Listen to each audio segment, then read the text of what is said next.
First Contact's Fatal Mistake. The grand chamber of the Galactic Cooperative hummed with the voices of 27 species. Crystalline chandeliers cast prismatic light across the polished obsidian floor, where representatives gathered beneath. The ancient banners of founding civilizations. They had assembled not to celebrate, but to pass judgment. Xenobiologist Krell Voss stood alone before the council, his four-limbed posture rigid with tension.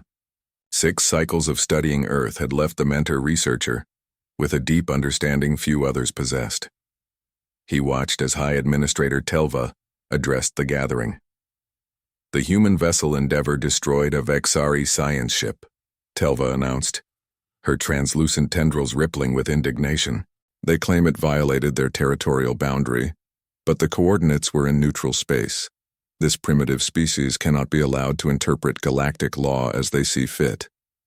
Murmurs of agreement spread across the chamber. The Vexari representative, Commander Ixal, stepped forward on jointed legs that clicked against the floor. "We lost 18 researchers to their unprovoked attack," he hissed. "Their technology is rudimentary, barely a century into FTL travel. Our scans detected no weapon systems before approach. They must have concealed them." Krell could remain silent no longer. "Respected council, I must speak." Telva's eye stalks swiveled toward him with obvious annoyance. "The mentor observer may address the council." "I've studied humans extensively," Krell began, his voice steady despite the hostile atmosphere. "What happened wasn't an act of aggression but of defense. Humans are territorial, yes, but something fundamental is being missed. Their recorded history is an unbroken chain of conflict and adaptation. No other known species has survived as many near-extinction events." A Corian delegate scoffed. "All species evolve through hardship." "Not like humans," Krell countered. "They don't just survive, they transform. Every catastrophe makes them more resilient. Their technological advancement occurs predominantly during conflicts. Where the Vexari took 6 millennia to develop interstellar travel, humans did it in less than 3 centuries. The chamber quieted momentarily before an elder Roxas spoke, her ancient voice crackling through the translator. "What exactly are you suggesting, xenobiologist?" "That the path you're considering will end in disaster," Krell replied. "Humans don't respond to force with submission. They respond with innovation, with fury, with purpose." Commander Ixal's mandibles clacked dismissively. "The cooperative spans 12 galaxies. We've incorporated thousands of species. These humans control a mere 17 systems." "Numbers don't matter," Krell insisted. "When threatened, they unify. They've perfected asymmetrical warfare against superior forces. They don't fight for resources or territory alone. They fight for ideas, for principles that transcend generations." High Administrator Telva struck her gavel, sending vibrations across the floor. "The Mentar's concerns are noted. However, the Council has deliberated. A containment fleet will secure Earth's colonies as reparation for the Vexari loss. Their development will be supervised until they demonstrate sufficient maturity." The vote passed with overwhelming support. Only Krell and representatives from 3 minor worlds voted against. As delegates filed out, Commander Ixal approached Krell. "Your fascination with these primitives has clouded your judgment," he said. "Perhaps you've spent too much time among them." Krell's inner membranes pulsed with frustration. "You misunderstand them because you judge them through your own evolutionary lens. They are the only species in known space that deliberately tests its own extinction boundaries for advancement." "Poetic exaggeration," Ixal dismissed. "They'll capitulate when they see our armada." But Krell knew better. As he departed the chamber, his communicator pulsed with a message from his human research contact, Dr. Elena Reyes. "Council decision?" With heavy hearts, he replied, "War. Prepare your people." On Earth, the United Earth Defense Council convened in the underground complex beneath the ruins of Old Geneva. Military leaders and scientists gathered around holographic displays showing the approaching cooperative fleet. 47 warships led by the Vexari dreadnought Immutable Law.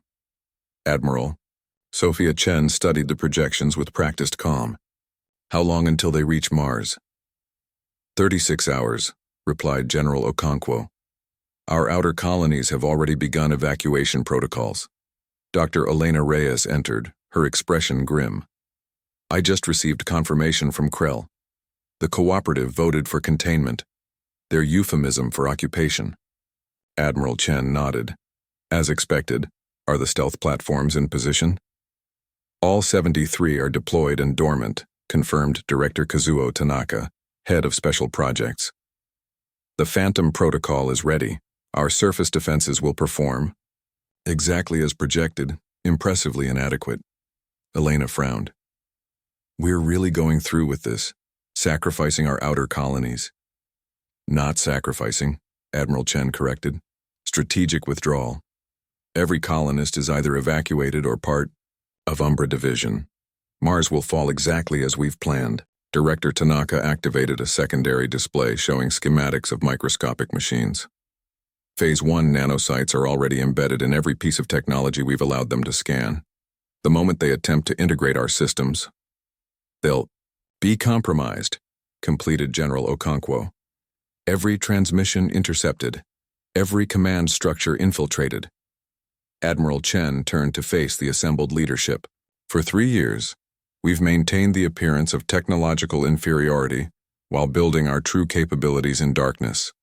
The cooperative believes us to be a century behind their development. They expect visible weapons, direct confrontation. They expect us to fight like them, Elena said softly. Yes, Chen agreed, her eyes hardening. But we will fight like humans. They believe this is about a territorial dispute, a single ship destroyed. They don't understand that by threatening Earth, they've given us something far more dangerous than weapons. What's that? Asked a junior officer. Admiral Chen's expression was steel. Purpose. The cooperative fleet descended upon Mars with overwhelming force.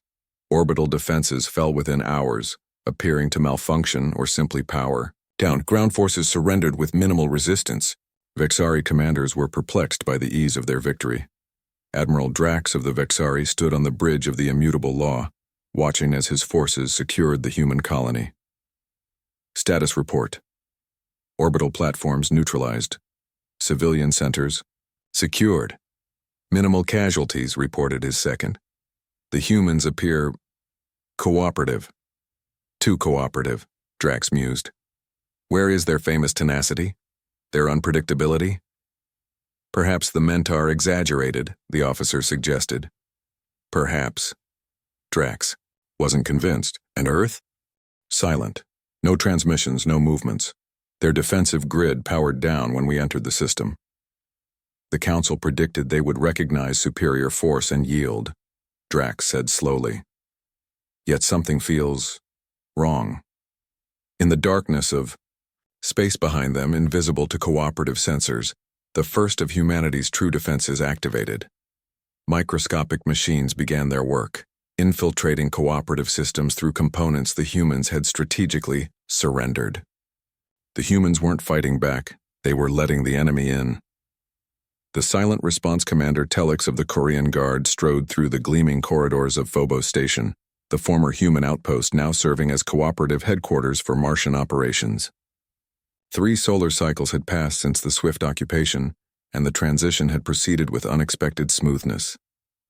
Status report, Telex demanded as he entered the command center.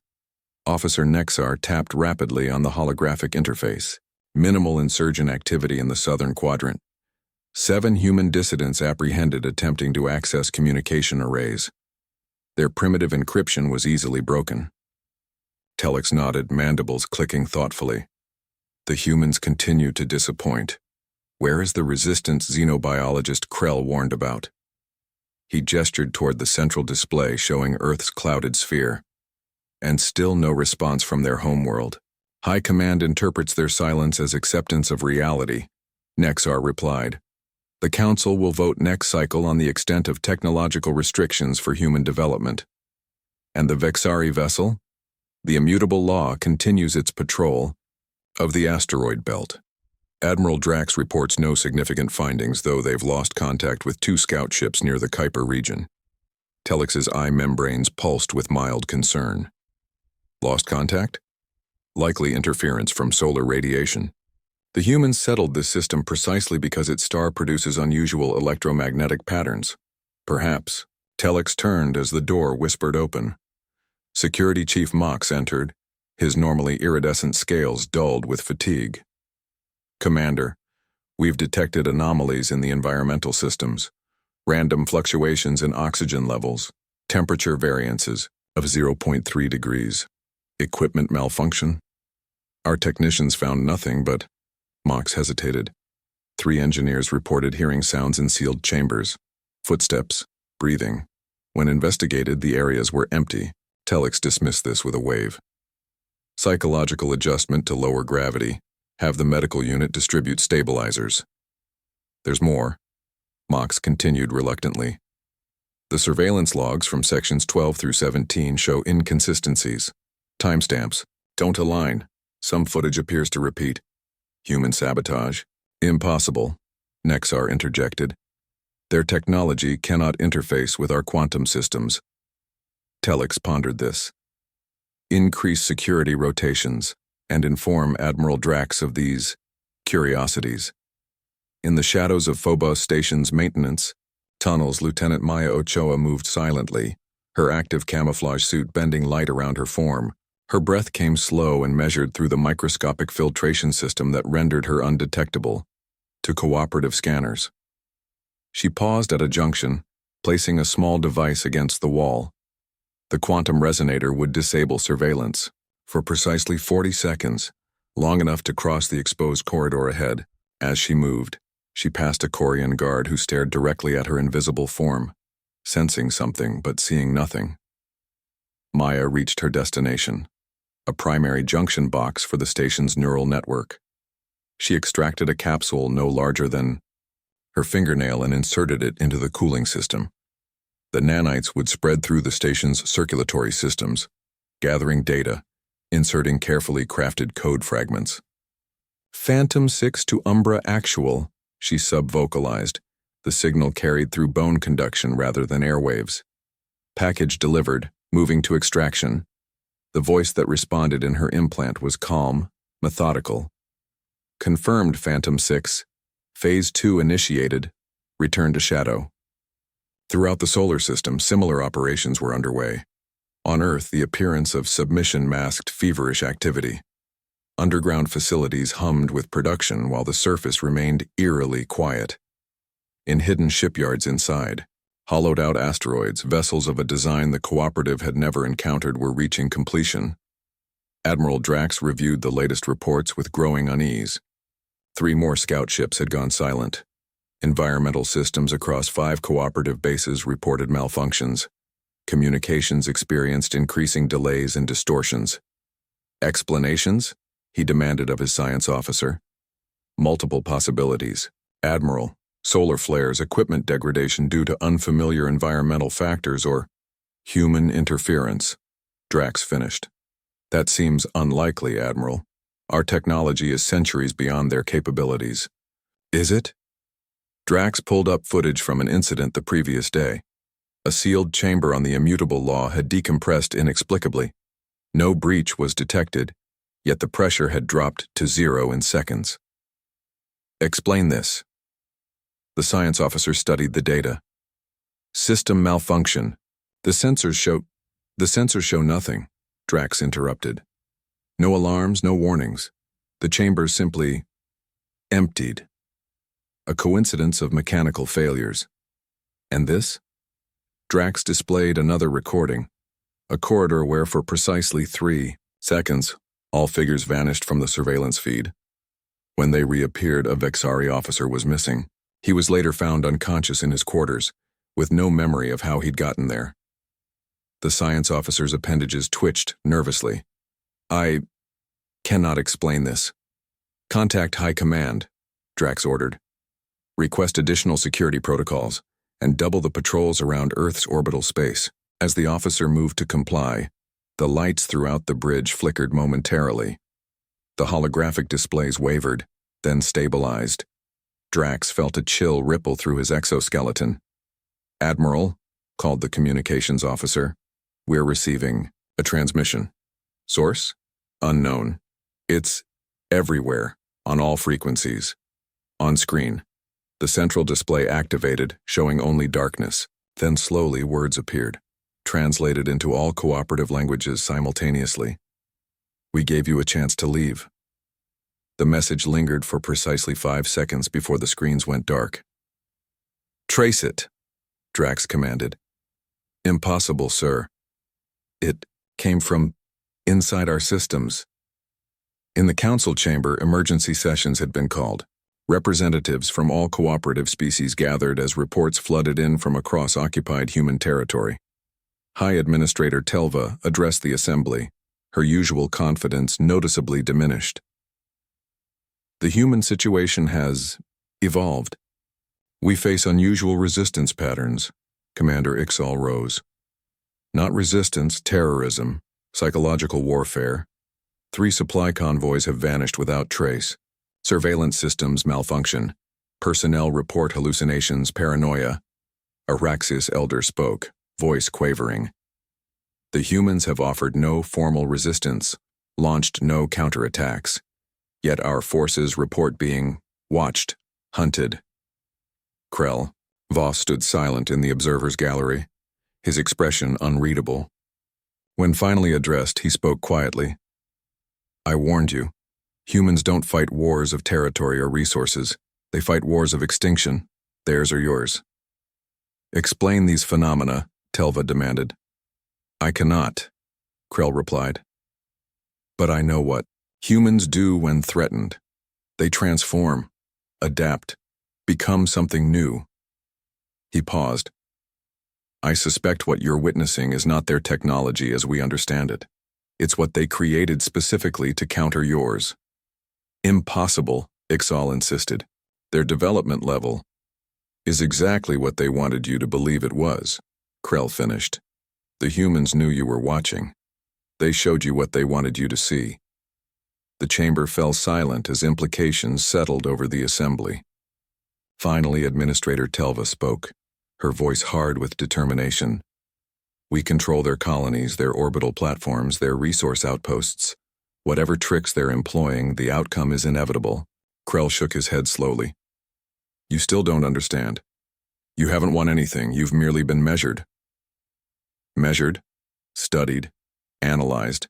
Every ship you sent, every technology you deployed, every protocol you followed. They've been watching. Learning. Krell looked around the chamber solemnly. The occupation force you sent wasn't your invasion of their territory. It was their infiltration of yours. As if on cue, the lights throughout the chamber flickered. The environmental controls shifted, temperature dropping several degrees. On every display screen, the same message appeared. The hunt begins. The hunters become the hunted. The Vexari dreadnought immutable law drifted silently through space, emergency systems flickering as power fluctuated throughout the massive vessel. Admiral Drax stood on the darkened bridge, illuminated only by the red glow of backup lighting. Around him, his crew worked frantically to restore primary systems. Status report, he demanded, struggling to maintain composure. Life support stable but limited to essential areas, reported his second-in-command. Weapons systems non-responsive, navigation compromised, communications restricted to short range only. How? Drax slammed his appendage against a console. How did they penetrate our defenses? Our technology is vastly superior.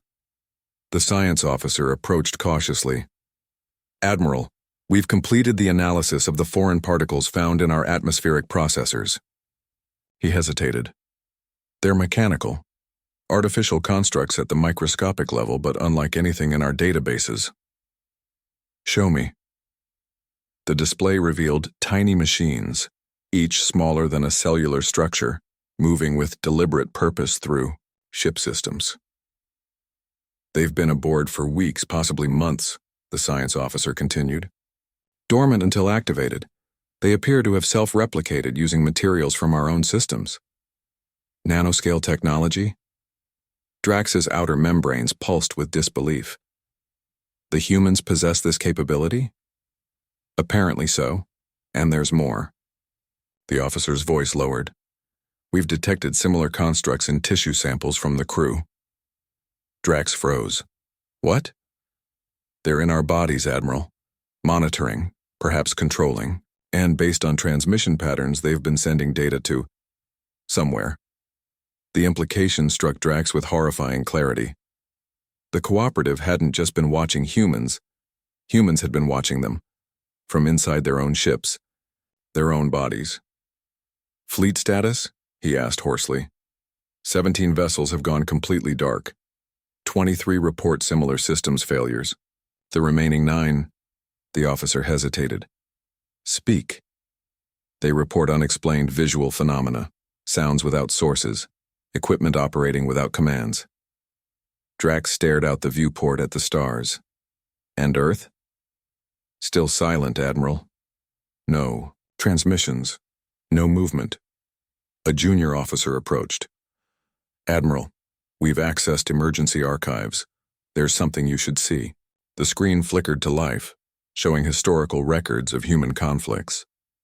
Wars fought with primitive weapons, strategies evolving over centuries.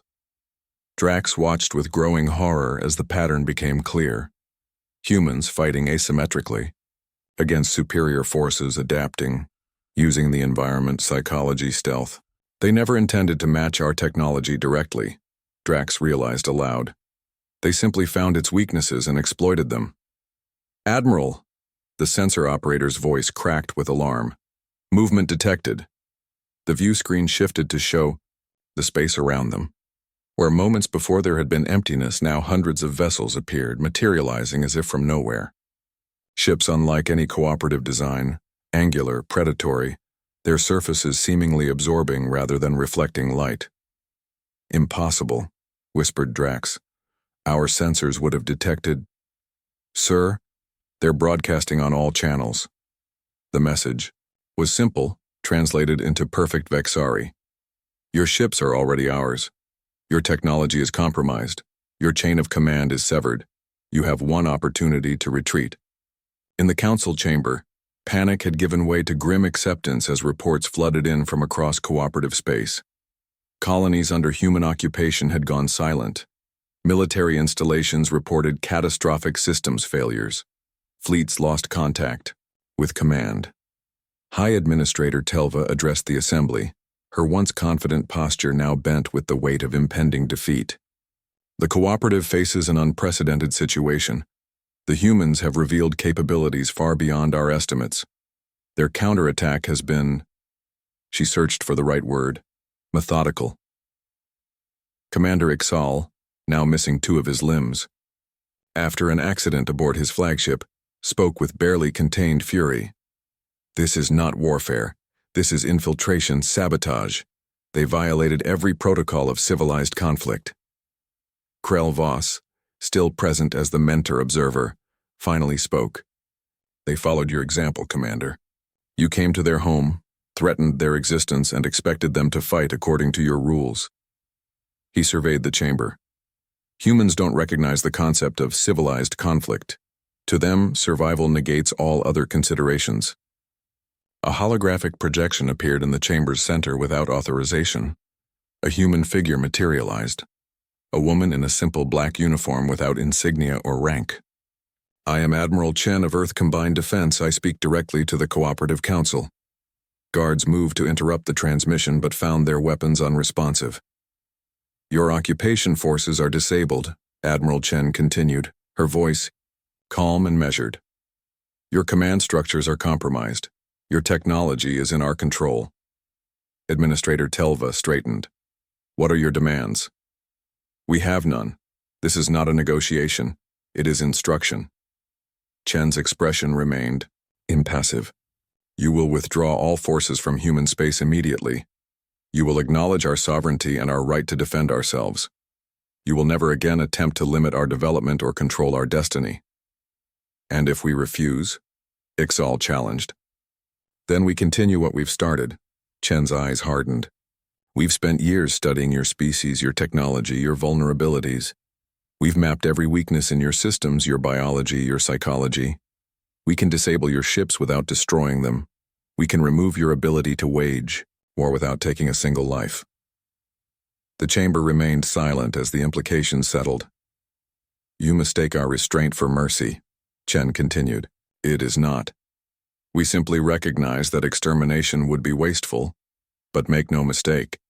If forced to choose between our survival and yours, we will ensure our continuation. Krell stepped forward. Admiral Chen, the Mentor voted against this action. We advocated for peaceful contact. Chen nodded slightly. We know, xenobiologist Voss. Your communications with Dr. Reyes were most illuminating. That is why Mentor space remains untouched. Administrator Telva's appendages trembled with suppressed rage. The cooperative spans galaxies. You cannot possibly control. We already do, Chen interrupted. Every system you sent against us carried our technology back to your worlds. Your attempts to study us opened pathways for our infiltration. She paused. Even now, you fail to understand the fundamental truth. We don't think like you. We prepare not just for the battle at hand, but for every possible future conflict. The projection expanded, showing the full extent of human counterstrikes across cooperative space. Strategic systems disabled, command centers isolated, transportation, networks reconfigured. No casualties, just complete systematic dismantling of military capability. You have 6 hours to begin withdrawal, Chen concluded. After that, we will remove your ability to choose.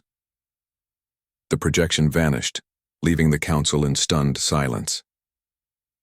3 cycles later, Krell Voss stood in the observation lounge of the new Joint Cooperative Human Diplomatic Station in neutral space. Beside him, Dr. Elena Reyes watched as ships from both civilizations moved in carefully choreographed patterns. Your council ratified the new treaty, Elena noted. Faster than expected. Fear is a powerful motivator, Krell replied, as is the realization that one's understanding of the universe was fundamentally flawed. Elena smiled slightly. They still don't fully comprehend what happened, do they? No. They believe your nanoscale technology was your advantage. They don't understand that the technology was merely a tool. Krell's inner membranes pulsed with something like admiration. Your true advantage was perspective. While we categorized and analyzed, you synthesized and adapted. Every species has blind spots, Elena replied. The cooperatives was assuming technological superiority equated to strategic superiority. And humanity's blind spot? Believing we could remain isolated in a universe teeming with life. She turned to face him. The cooperative forced us to look outward when we would have preferred to look inward. Perhaps in time that will prove beneficial. Krell observed a human vessel moving alongside a Vixari cruiser, the 2 ships communicating in newly established protocols. What happens now? Now we do what humans have always done, Elena said simply. We adapt, we learn, we prepare. For what? Elena's expression grew distant as she gazed at the stars beyond. For whatever comes next. The universe is vast, and we've only just begun to understand our place in it. The Council fears you will seek expansion, conquest. No, Elena shook her head. We don't want dominion, we want security. Assurance that our children will have a future among the stars. She smiled slightly. Besides, the most important lesson we've learned is that there are fates worse than defeat. What could be worse than defeat? Krell asked. Being forgotten, Elena replied. Being underestimated. Being ignored when you try to warn someone of danger. She looked directly at him. You tried to warn them about us and they wouldn't listen. We wonder what else they might not be listening to. In the silence that followed, Krell considered the implications of her words. Beyond known space, beyond the reach of even the cooperative. What other forces might be stirring? And if such forces existed, would humanity be an ally or an even greater threat? As if reading his thoughts, Elena spoke again, her voice soft but resolute. We will never again allow ourselves to be vulnerable. Not to the cooperative, not to anyone. We've learned our lesson well. And what lesson is that?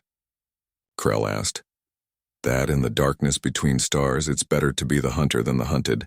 Outside the viewport, Earth's newly revealed fleet moved in formation, their stealth systems partially active, still absorbing rather than reflecting light. Not a show of force, but a reminder. The humans had been tested, they had been judged, and they had transformed the attempt to contain them into the means of their ascension. Idiandawa.